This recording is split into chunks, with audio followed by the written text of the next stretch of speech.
Life After the Fight is a show that speaks to everyday issues pertaining to our mind, body, and soul. We will address topics ranging from mental health, self care, fatherhood, family, relationships, and more. Our goal is to encourage listeners to keep fighting through the obstacles, challenges, and struggles. The focal point is simple: seek a fresh perspective, become teachable, and improve your overall health and wellness. If you're craving more growth and development, this podcast is for you.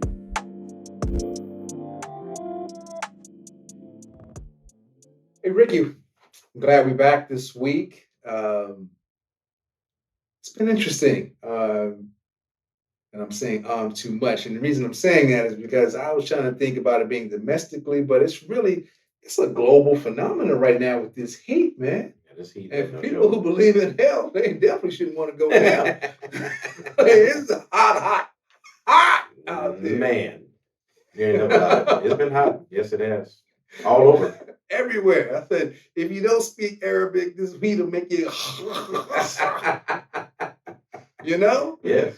Yes. So that's just what I've been thinking about these last few days. And I've been hearing people talk about it's so hot they can't even cook because it just increases the temperature in their places. Mhm. And that with it already being over 100 degrees, and most of them saying that they can't even afford the electricity for Yes. the AC or the Yes. fan, that cooking is becoming even a huge obstacle and task, something that, isn't necessary for our survival. So, just on a quick note on that, do you even know anybody or talk to people who are having any type of heat issues right now? Yeah, people down south.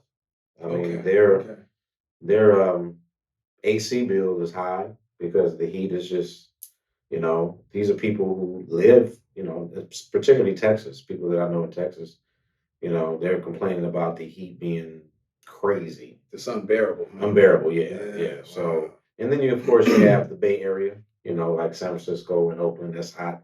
And then you got the valleys, you have the inland empires, the riversides and stuff like that. And, for those who are listening, this is California.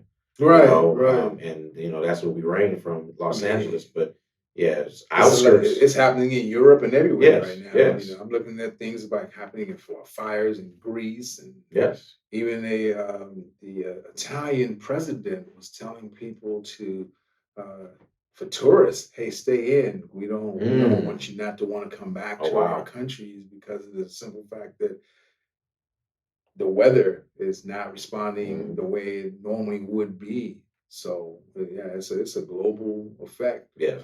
That's going on right now. So, but anyway, on a positive note, I'm just glad to be here, and tell me something good is happening in your world. Oh man, I'm just grateful to be alive, and I've been thinking about lately how grateful I am that God has given me an opportunity to still see things from his perspective and less from my perspective.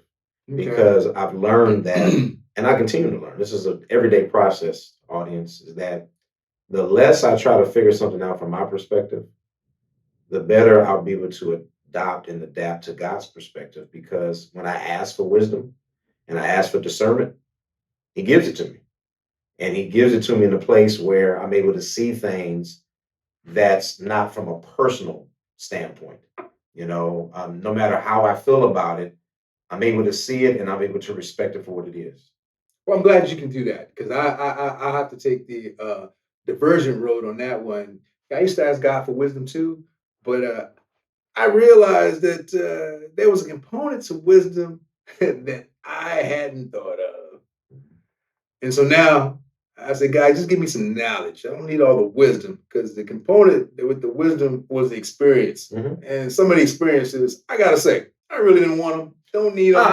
I'd rather watch somebody else go through the experience and I just get the knowledge. So when people tell me you Mhm. wise, I go, Mhm. yeah, wise comes with a Mhm. price and a cost. Mhm. Give me the knowledge all day Mhm. long, and I will watch the wise guy. Mhm. But anyway, let's go ahead and get to the topic Yeah, what you tonight, got, man. man? What's I want to. what's cooking? This is what I want to talk about. This has just been on me for a while. Are human beings becoming brands to achieve success? Listen, and I want your opinion on this, but I want to tell you what That's I a good learned one. about this. That's a good one. Branding, the definition I found is the promotion of a particular product or company by means of advertising and distinctive design. Mhm. Now, I wanted to add to that, it's not just a promotion of a particular product, but also a service. And something else I learned here was that the four essential components of branding are identity, image, culture, and personality. Wow. Now, once I saw what the components of this was, I mean, and this is a rabbit hole you can go down forever. But the thing that I found interesting, especially when it comes to human beings, is that the identity part, unfortunately, a lot of people don't even know who they are. So I'm like, okay, well, that's one component that's gone for a lot of people. Okay. And I hope you guys are listening to this topic tonight because it's very important. The next thing is image. What image are you trying to project to begin with? And then if we're talking about culture, that's a whole nother thing. And you're talking about your own personal culture, the culture of others.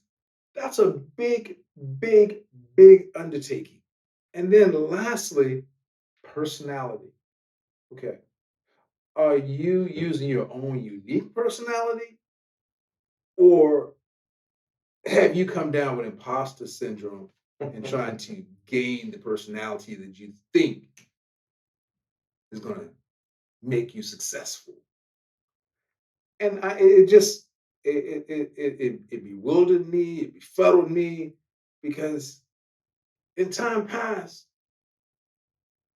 people figured out whatever their vocation was going to be and just studied that to become the best that they could be. And I was like, okay, that's cool. I get that because that's what a human being wants to do, should do to progress themselves.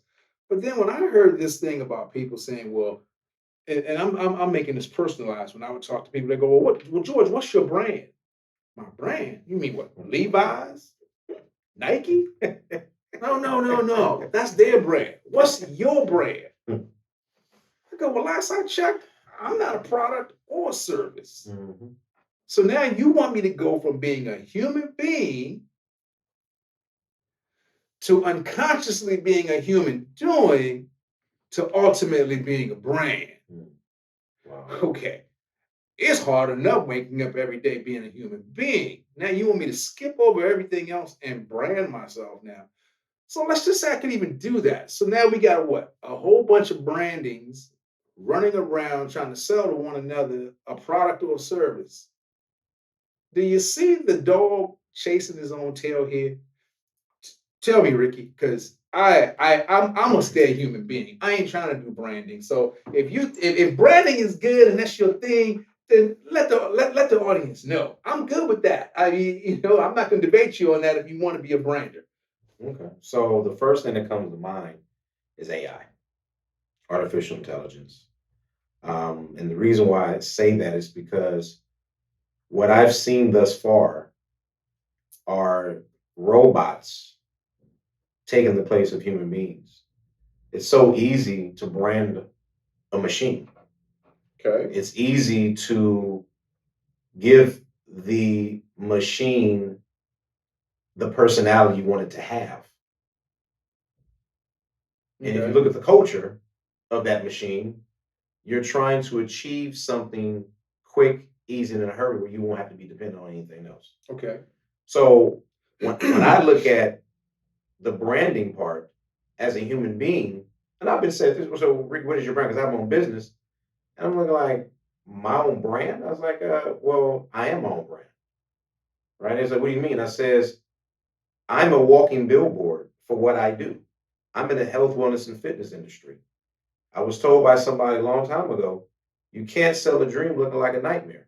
So I have to be able to look like what I'm promoting.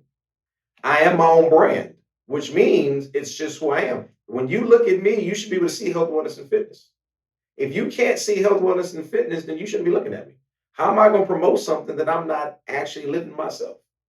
So you're right. Being that is my personality, because that's my personality. Okay. My personality is not only what I take in is healthy, but I try my best to speak healthy. I try my best to emulate exactly what I'm promoting within myself, not just from a business perspective, but from a lifestyle perspective. So when you look at lifestyle, it's not what you're doing 9 to 5, it's what you're doing from the time you get up in the morning to the time you go to bed. It's a lifestyle, something that you are living every day as something that's innate, something that's natural, that every time someone sees you, which people do, what do? You must be a trainer. You must be a health. And that's really based on how I carry myself. Not because I got a shirt that says fitness trainer or life coach, whatever. I don't wear that. But people look at me and the way I carry myself and the lifestyle I have, they ask me those questions. So the brand should really be who you are and what you're actually projecting as a lifestyle, not necessarily something that you're trying to sell and you're doing it separate from yourself. Because how can you actually do that and live opposite of that or live different than that? Well, that's the question I have, and I want, and maybe you can give me and shed some light on this for the audience as well. Do you think that the brand is bigger than the human, or the human is bigger than the brand, or are they intrinsically linked with one another um, I in think that regard? I think they're linked because how about this? If you really believe in your brand, then that means you're going to do everything in your power to promote it and to tell it and to share it and to exploit it, right? And let's say your brand becomes bigger than you, right? Mhm. Well, your brand is not going to really be able to survive without you because you're the one that's promoting it.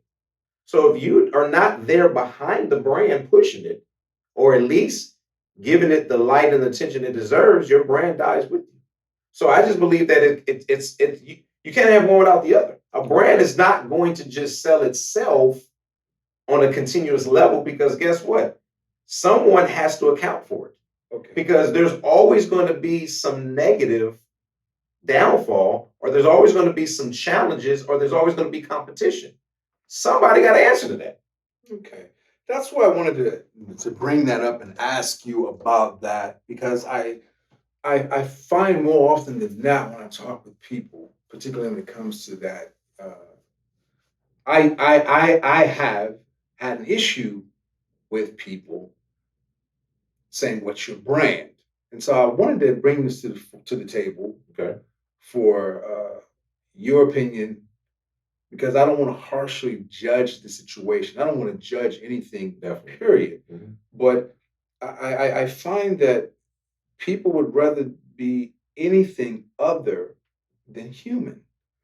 I've listened to people, and it's interesting because maybe I wasn't listening before, but people kind of use as an excuse, not a reason, it's an excuse. If something is not going right in their world, or they tried something and it didn't work, and they go, "Well, I'm only human."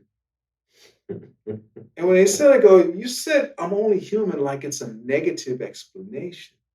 Instead of being proud that, well, hey, I'm only human. Wow. That's what humans do. Wow. So when a person says, "I'm Mhm. only human," I've discovered that it seems like it's usually negatively connotated. Yeah. And it should be a positive thing when you say, "I'm only human," because that's what you are. So it should be a positive thing. So when I hear people say, "Well, I'm going to brand myself in whatever industry that I'm trying to be a part of or trying to do," Mhm. then it's almost like it's a separate entity outside of themselves. Like they're not a part of it. And I just want to get more clarity on that. Um, and this is a little side note with that, because I look at This ties in with some of the social media stuff, like some of the videos that are shown on Mhm. TikTok and this and that and the other. And I was watching something that had 4 million views. I won't say what it was, but I found it kind of mind numbing in the sense that I felt a little less smart for watching it. Mhm. And then I tuned into something that was very informative, very educational, uh, and it had so few views that if I was literally just going by the numbers, I wouldn't even have watched it. But it piqued my curiosity. And for those who are wondering, piqued, I mean Pique, not Peak. Piqued my interest. So I watched it, and it was very good. And so what it made me realize, and again, this is all subjective. I'm not trying to be objective with this because I really don't believe in objectivity anyway, because everything can be changed.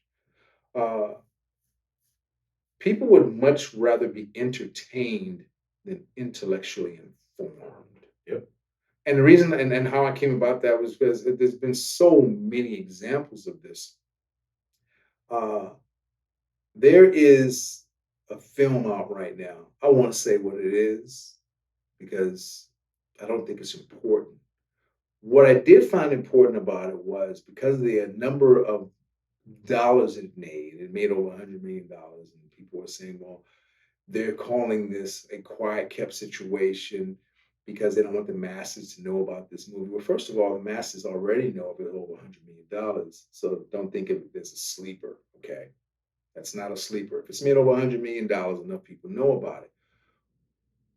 I personally did some investigation on this particular movie film because it said it was based on a true story. Well, elements of it was. But upon doing further research and digging, I realized that as long as an element of it is based on true story, the rest of it could all be false. Mhm. And so what it made me think about was before you go running off and spouting out things that you clearly don't know, find out the, guess you would say, uh, the necessary resources of who's saying or spinning the narrative. Yes. Because narratives can be twisted Yes, they can. and be extremely false and fraudulent Mhm. because it has a specific element of the truth, not the truth, an element of the truth. And then people will run with that and go, but it because this was said and this and that and the other. Well, I always ask people, well, what's your source for telling me what you just told me? Mhm. And I go, well, I heard it from these people who said, well, okay, let's go a little beyond that. Yes. And this is where people get their branding from.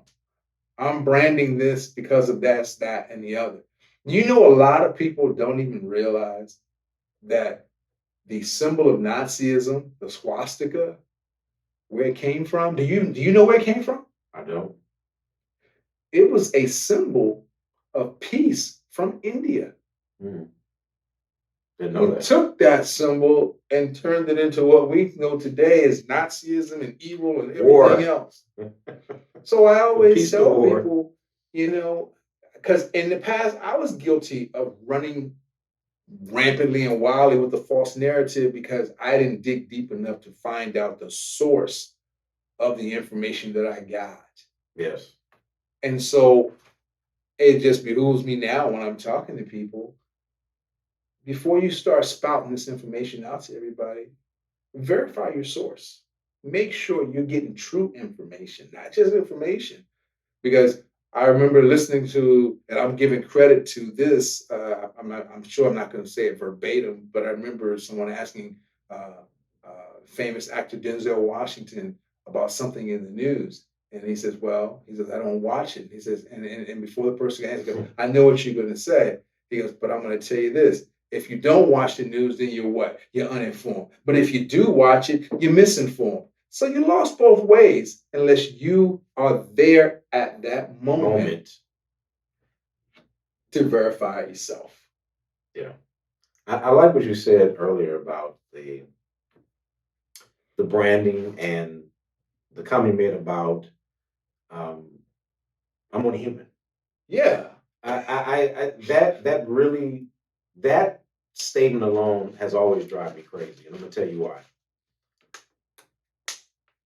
You were never called to be anything more than human. Mm-hmm. So when you say I'm only human,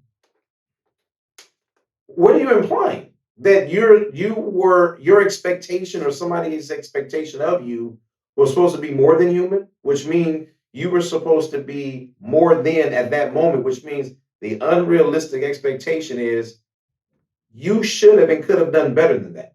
Well, that's where this branding thing comes in, and that's what social media oftentimes projects is that it's an image that we want to send out that's going to make who we are bigger Mhm. and better. And then the the stamp of approval is how many people are actually able to view it.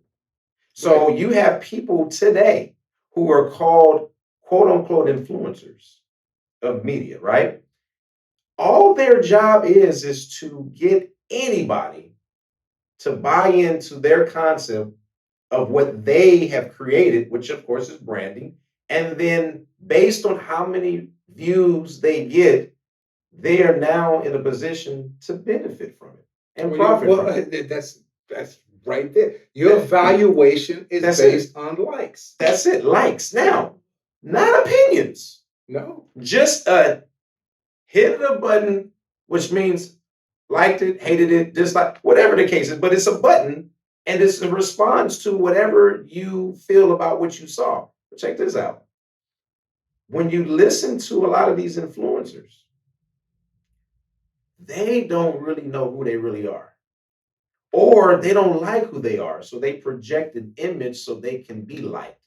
So they are control of their own branding, their own narrative, and they're only going to create what they want the audience to see because that's the image that they want to uphold. Okay, let me ask you this question. And with regards to branding and social media and everything else, because it's all kind of intertwined.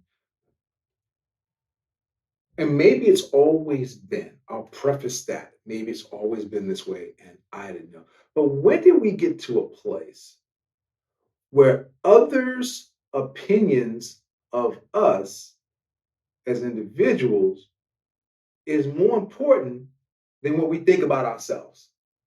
I'll give you an example. I got to get enough likes because if I don't get enough likes, then that means that I'm not good enough. And their opinion of me is better than my opinion of me. And if they don't like something I'm doing, then I must not like the same thing I'm doing because they didn't like it. And I just go, what? Yes, that's a lot. But let me tell you the work that people do put time in just to get an opinion. They create a narrative, like I said before. They create an image, and then they project it onto the audience and to the public, and they are in control of how they want to be perceived. So let's just say that doesn't work. They got to go back to the drawing board and change and make adjustments because their ultimate goal is to get people to buy into what they want them to see. And it's not really who they are, is what they projected and created because they don't really like who they are, George. They really don't. But they want to be liked in a certain manner. I want to be just like her. I want to be just like him. So what do? They add on muscles, they add on makeup, they add on hair, whatever they do it, so they can have this image, but they don't really like who they are. Well, it goes back to, I hate to say it, 20 years ago, Carl Sagan wrote a book. And the inference in the book was basically saying that in 20 years, we're going to go through a period where basically you can define it as the dumbing down of America. Mm. I read this thing the other day, and it made a lot of sense. And I hope the audience will really, really pay attention to what I'm going to say next. Is that we have narrowed everything down to snippets and sound bites. We no longer want to talk about the stories surrounding Mhm. what we call the important aspects or details of things. I don't know if you know this, Ricky, but the phenomenon now called TikTok, do you know 5 to 7 years ago it was called Musically? No, I didn't. But it didn't catch on because Musically, for some reason, was too long to remember. Nobody remembered Musically. And I'm like, that's one little word. You can't remember Musically? But TikTok, TikTok, TikTok, catchy. Catchy. And then everybody ran to it. Yeah. You're right. Sound bites. Sound bites. That's it. There's a movie out now. And you know the movie. I'm trying to think of it's the guy who Oppenheimer. Oppenheimer, yeah. He says a quote, "For I have become death, destroyer of worlds." And that quote was ascribed to him. Wow. Most people think he said that. He created that quote. I watched the long version of an interview with the real Dr. Oppenheimer from years ago in the late 30s or early 40s. And in this, he says, as I was reading the Bhagavad Gita, which is a holy text in India, for I become death, destroyer of worlds. He quoted that from this book. Wow. But in America, we think he created that quote. So that's why I always go back to understand where the narrative Where the was narrative, yes. before you just go spitting out and spouting out stuff. Understand where it came from and don't live your life according to snippets and sound bites. Yeah, but that's what the news is generally made up of. If you really think about it, they interviewed 2 or 3 people and they get 2 or 3 interpretations of what they saw or what they heard. And they put that on the news.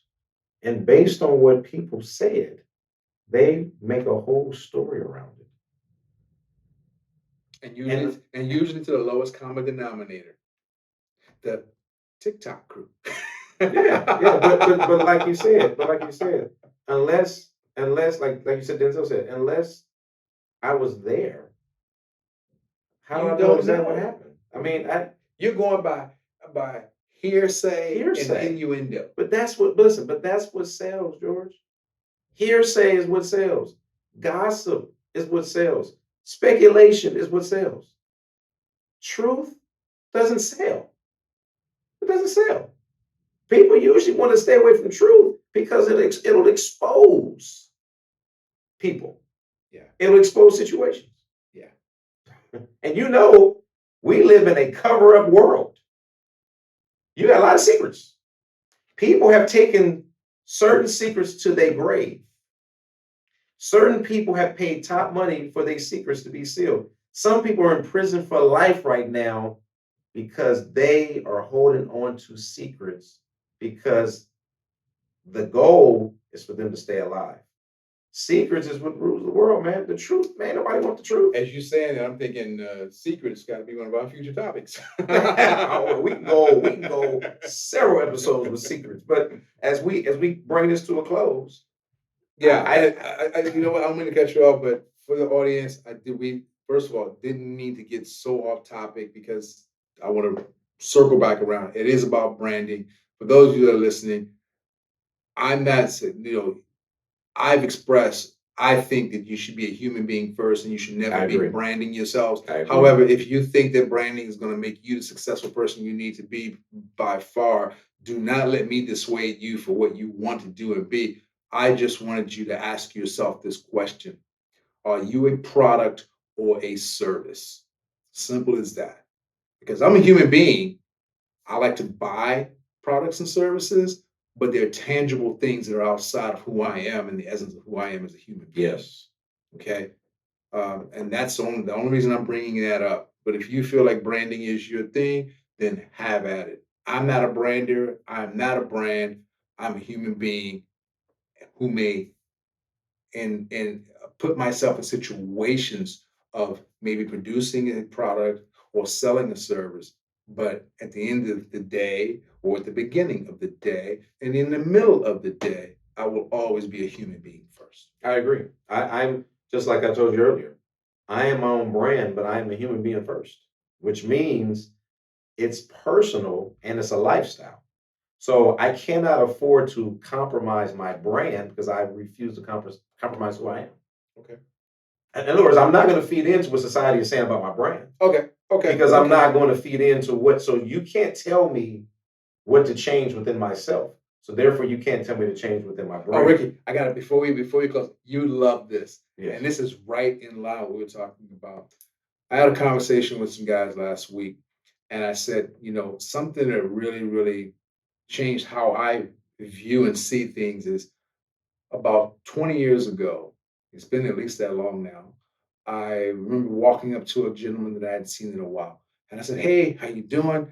And he went for 20 minutes to tell me what he was doing, where he was in the organization, and so forth and so on.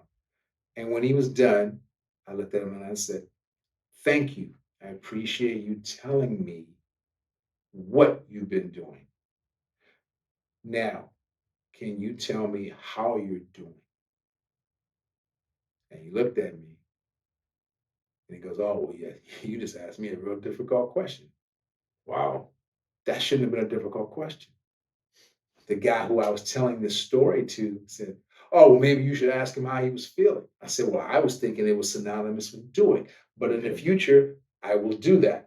My point to that story is most people can spend an hour telling you what they're doing, but they can't tell you how they feel or how they're doing. So I just wanted to just bring that up Yeah, that's for important. for our audience. That's important. When someone asks you how you're doing, and I can't tell you what to say, but give it some thought and tell them how you're doing or how you're feeling before you go into this whole soliloquy about what it is you're involved in and what you're doing. Because chances are half of those people don't care and the other ain't listening anyway. But people will remember how you were feeling. I agree. Well, you couldn't have said it better. You ended on a good note. Life after the fight. We just got to continue to just listen, be honest with ourselves, and express our, most authentic truth. Exactly. And we want to thank you guys again for listening to Yes. us. And we hope that whatever's being said here will compel you to think about your own personal situation and be better for it. Yes. Until next time, Life after the fight. we'll see you. Take care. All right. All right.